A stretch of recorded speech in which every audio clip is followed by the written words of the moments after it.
Good morning everyone. Today we start exercise 13.8 of class 9th.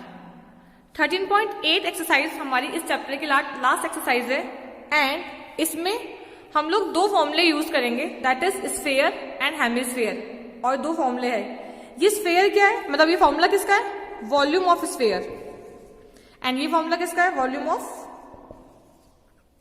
Hemisphere. आपको पता है sphere दिखता ऐसा है ना, सर्कल का 3D, एंड हेमिस्फीयर ऐसा दिखता है। इसकी एक रेडियस होती है, इसकी भी रेडियस होती है, और जो इसकी रेडियस होती है ना वो इसकी हाइट होती है, पर उसका हमारे पास यहाँ पे अभी कोई सीन नहीं है हाइट का। ठीक है, वॉल्यूम का स्फीयर का वॉल्यूम होता है 4/3 πr³ और हेमिस्फीयर का होता है 2/3 πr³, क्योंकि ये इसका हाफ होता है। तो जब आप 4/3 का हाफ करोगे तो आपको 2/3 ही मिलेगा। ठीक है, तो ये दोनों फॉर्मूले हम लोग इस चैप्टर में इस एक्सरसाइज में यूज करेंगे, एंड इसके बाहर कोई फॉर्मूला यूज नहीं होगा इस एक्सरसाइज के अंदर। ठीक है, और वैसे भी हम लोग लास्ट पार्ट कर रहे हैं इसका, हमने इससे पहले बहुत सारे फॉर्मूले डिस्कस कर लिए। हमने क्यूब, क्यूबॉइड, उनके वॉल्यूम, उनके एरियाज, सिलेंडर, कोन सब डिस्कस कर लिया है। अब लास्ट हमारे पास क्या बचा था, ओनली स्फीयर। ठीक है, इंपॉर्टेंट क्वेश्चन करेंगे खाली 13.8 के, जितने भी सॉल्व करने वाले क्वेश्चन है। बाकी जो इजी क्वेश्चन है वो तो आप लोग कर लेना। सबसे पहले क्वेश्चन नंबर 1 देखो। क्वेश्चन नंबर 1 तो इजी है, क्योंकि डायरेक्ट वैल्यू बेस्ड क्वेश्चन है वो तो, है ना। जैसे बोल रहे हैं find the volume of sphere whose radius is 7 centimetre. आपको ऐसा स्फीयर का वॉल्यूम निकालना है जिसकी रेडियस 7 सेंटीमीटर हो, तो आप वैसे भी यहाँ पे रेडियस पुट कर दोगे 7 सेंटीमीटर। पाई की वैल्यू आपको पता है, आराम से वो आ जाएगा वॉल्यूम, है ना। एंड सेकंड क्वेश्चन क्या है कि find the amount of water displaced by solid spherical ball of diameter. Second भी सेम है, क्योंकि आपको डायमीटर दे रखी है, तो डायमीटर से पहले आप रेडियस फाइंड करोगे एंड देन आप क्या फाइंड करोगे, उसका वॉल्यूम। ठीक है, दो क्वेश्चन तो इजी है। अब हम क्वेश्चन कहां से स्टार्ट करेंगे, सीधे थर्ड से। Question number 3 is the diameter of a metallic ball is 4.2 centimetre. What is the mass of the ball if the density of the metal is 8.9 ग्राम पर सेंटीमीटर क्यूब। ठीक है, क्यों हो रहा है ये कि जो रेडियस है ना हमारी वो हमने निकाल ली है डायमीटर का हाफ करके 2.1। अब हमें क्या फाइंड करना है, हमें निकालना तो बॉल का मास है पूरा, जो स्फेरिकल बॉल है, उसके लिए हमको पहले वॉल्यूम ऑफ बॉल निकालना पड़ेगा। 4/3 πr³, तो 4/3 πr। रेडियस कितना है हमारा, 2.1, 2.1 एंड 2.1, 0.3, 0.7। ठीक है, अब देखो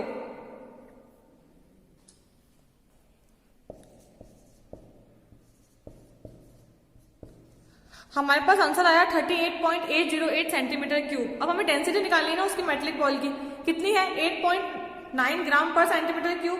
तो मेटल बॉल की डेंसिटी कितनी आ जाएगी,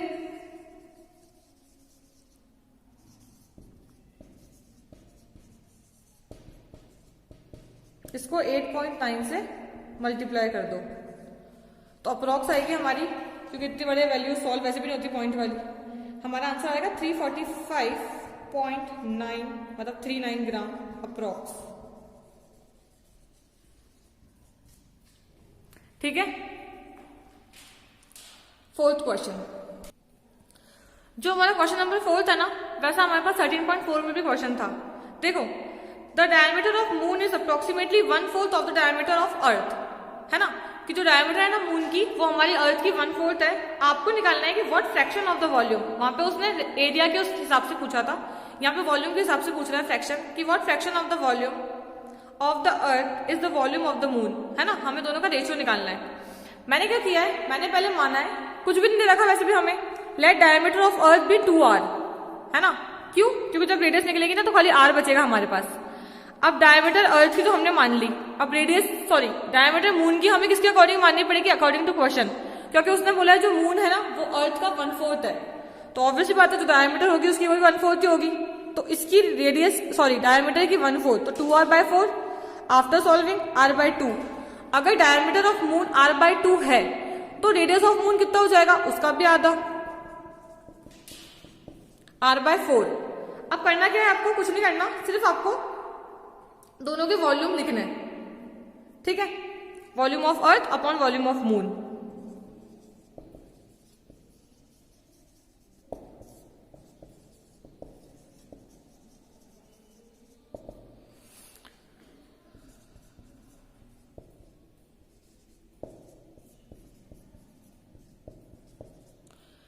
बड़ा आर अर्थ के लिए क्योंकि उसकी रेडियस बड़ी है, एंड छोटा आर मून के लिए क्योंकि उसकी रेडियस छोटी है। देखो डायरेक्टली वैल्यू तो कट हो गई। अब आप ये देखो कि हमारी अर्थ की रेडियस कितनी है, मून की रेडियस कितनी है, उसको हम पुट करेंगे एंड हमारा आंसर आ जाएगा। अर्थ की रेडियस है हमारी आर, तो it's R cube, and moon की रेडियस है हमारी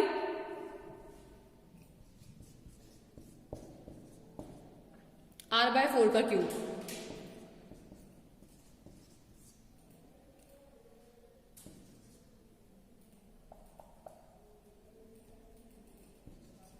इसी का था ना ये। हमारा आंसर कितना आ रहा है 64। और वैसे अगर मैं रेशो के हिसाब से लिखूं उसको तो हमारा क्या आ रहा है कि वॉल्यूम ऑफ मून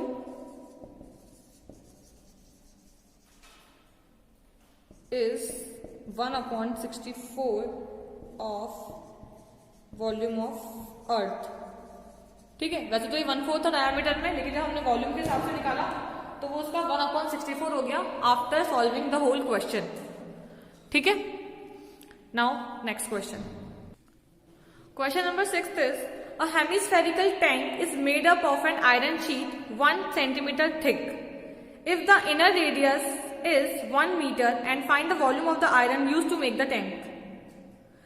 ये बोल रहे हैं कि ना एक हमारे पास हेमिस्फेरिकल टैंक है ना, हेमिस्फेयर शेप का टैंक है हमारे पास, एंड उसकी थिकनेस है हमारे पास, उस टैंक की थिकनेस 1 सेंटीमीटर, और इनर रेडियस जो है उसकी वो 1 मीटर है, तो हमने सेंटीमीटर को मीटर में चेंज कर लिया।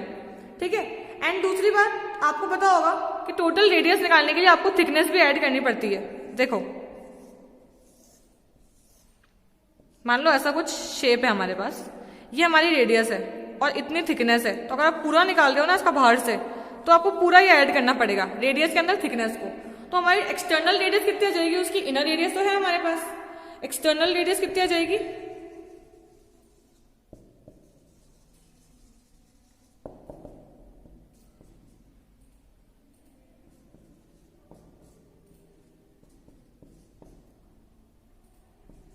1.01 मीटर। ठीक है, अब नेक्स्ट हम क्या करेंगे, इसका वॉल्यूम निकालेंगे, किसका, हेमिस्फेयर का, क्योंकि टैंक का शेप क्या है, हेमिस्फेरिकल है। फॉर्मूला होता है 2/3 पाई आर क्यूब। अब देखो दो रेडियस है हमारे पास, आउटर माइनस इनर। जहां पे भी दो रेडियस वाला केस आएगा ना आपके पास क्वेश्चंस के अंदर, आपको दोनों रेडियस को आपस में माइनस करना है। ठीक है,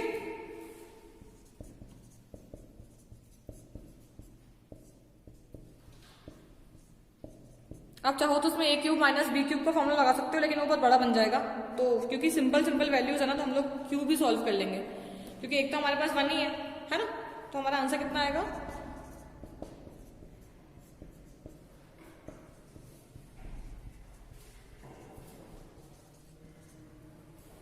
after solving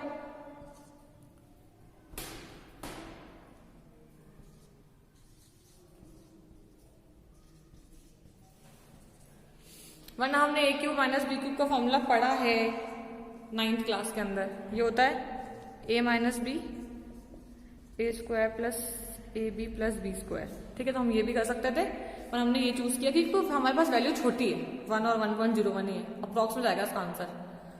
fine, 7th question तो आप आराम से कर लोगे, find the volume of sphere, बच्चों वाला क्वेश्चन है ये तो।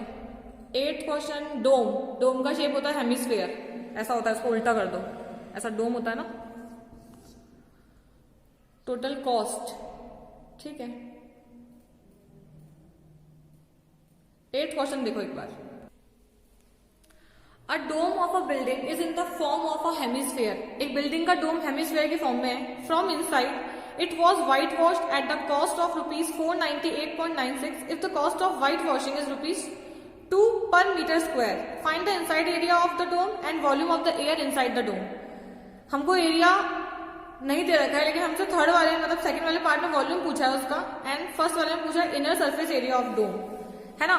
तो इनर सरफेस कितनी आ जाएगी हमारी, मैंने कहा था जब भी आपके पास कॉस्ट हो ना, दोनों को डिवाइड कर दिया करो टोटल कॉस्ट में से, तो इट्स 498.96 अपॉन 2।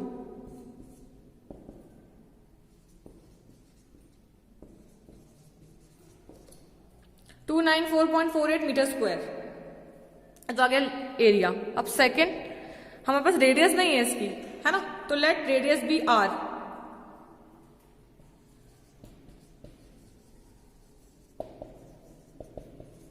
तो 2 पाई आर कितना हो रहा है, आर तो निकालना है ना हमको।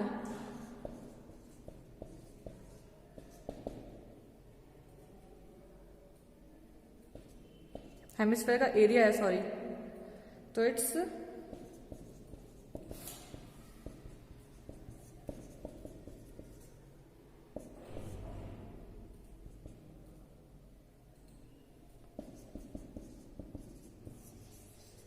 6.3 आई रेडियस। अब आपको निकालना है volume of air inside the dome. तो 6.3 आ गई, तो volume of air inside the dome, तो किसका वॉल्यूम लगेगा, हेमिस्फीयर का, क्योंकि वही शेप है। तो इट्स 2/3 पाई आर क्यूब।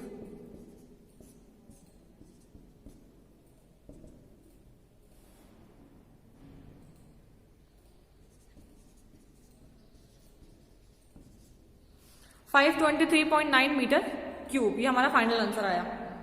ठीक है, 9th क्वेश्चन करेंगे और 10th तो आप अपने आप ही कर लोगे। एक कैप्सूल, हाँ आराम से हो जाएगा, क्योंकि आपको बताना है उसका वॉल्यूम की कितना चाहिए, है ना। और जो कैप्सूल है वो स्फीयर का शेप में दे रखा है, हालांकि वो तो सिलेंडर है, पर जो उसने पूछा उसके हिसाब से चलेंगे हम लोग।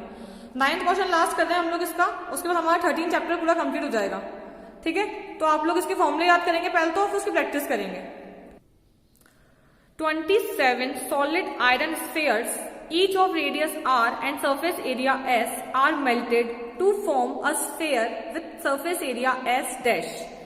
Find the radius r dash of the new sphere and second ratio s to s dash। मतलब दोनों की surface area की रेशियो निकालना है, एंड जो नया वाला स्फीयर बना ना, उनको मेल्ट करने के बाद उसकी रेडियस हमको निकालनी है। सबसे पहले तो हमें वॉल्यूम पता होना चाहिए, तो वॉल्यूम ऑफ स्फीयर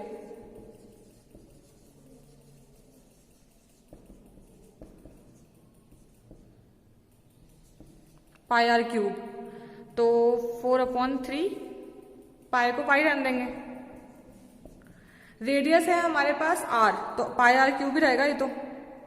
और ऐसे कितने हैं हमारे पास 27, एक का तो वही 4/3 पाई आर क्यूब रहेगा, तो 27 का हमारे पास आ गया 36 पाई आर क्यूब। अब निकालते हैं हम लोग उसका नए वाले का रेडियस। भाई जो 27 स्फीयर्स हमने मेल्ट किए वो मिलके एक बड़ा वाला स्फीयर बना ना, तो ये दोनों के वॉल्यूम हम लोग इक्वल रखेंगे। ठीक है, तो वॉल्यूम ऑफ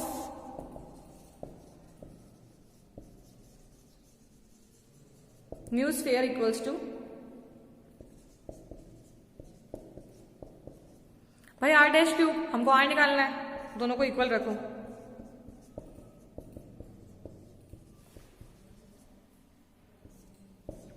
पाई से pi cancel,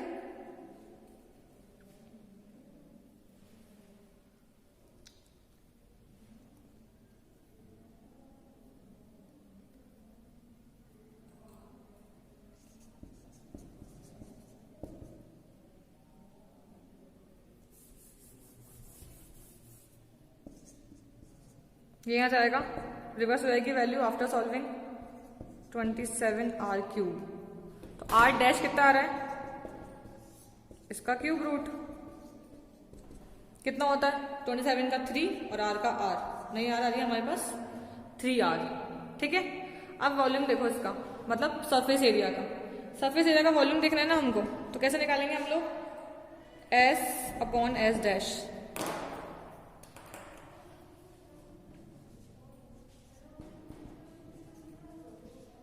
four pi r square and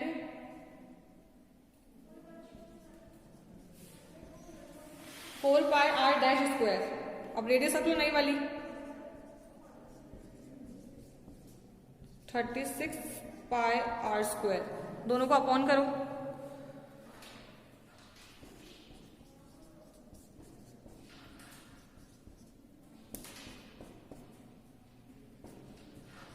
one ratio 9, ये हमारे पास दोनों का स्क्वायर वो आ गया, स्फीयर्स के सरफेस एरिया का रेशो। ठीक है, आप ये मत कर देना कि ये से इसको ऐसे काटा इसको ऐसे काटा एंड हो गया, नहीं, इसकी रेडियस आर है, नए वाले की रेडियस हमने फाइंड करी है, दैट इज 3r। तो 3r हमको पुट करना पड़ेगा एंड देन हमें उसका रेशो निकालना पड़ेगा। ठीक है, आपका 13 चैप्टर खत्म हो चुका है। नेक्स्ट वीडियो में आपको उसकी एग्जाम्पल्स की नेक्स्ट वीडियो में हम नया चैप्टर स्टार्ट करेंगे और आपको उसके एग्जाम्पल्स की प्रैक्टिस करनी है एंड ये कैलकुलेशन सारी अपने वापस करके देखनी है रफ कॉपी के अंदर और एग्जाम्पल्स भी करने हैं कि आपसे हो रही है कि नहीं हो रही है। कोई प्रॉब्लम हो तो व्हाट्सअप कर देना, ठीक है। Thank you, have a good day.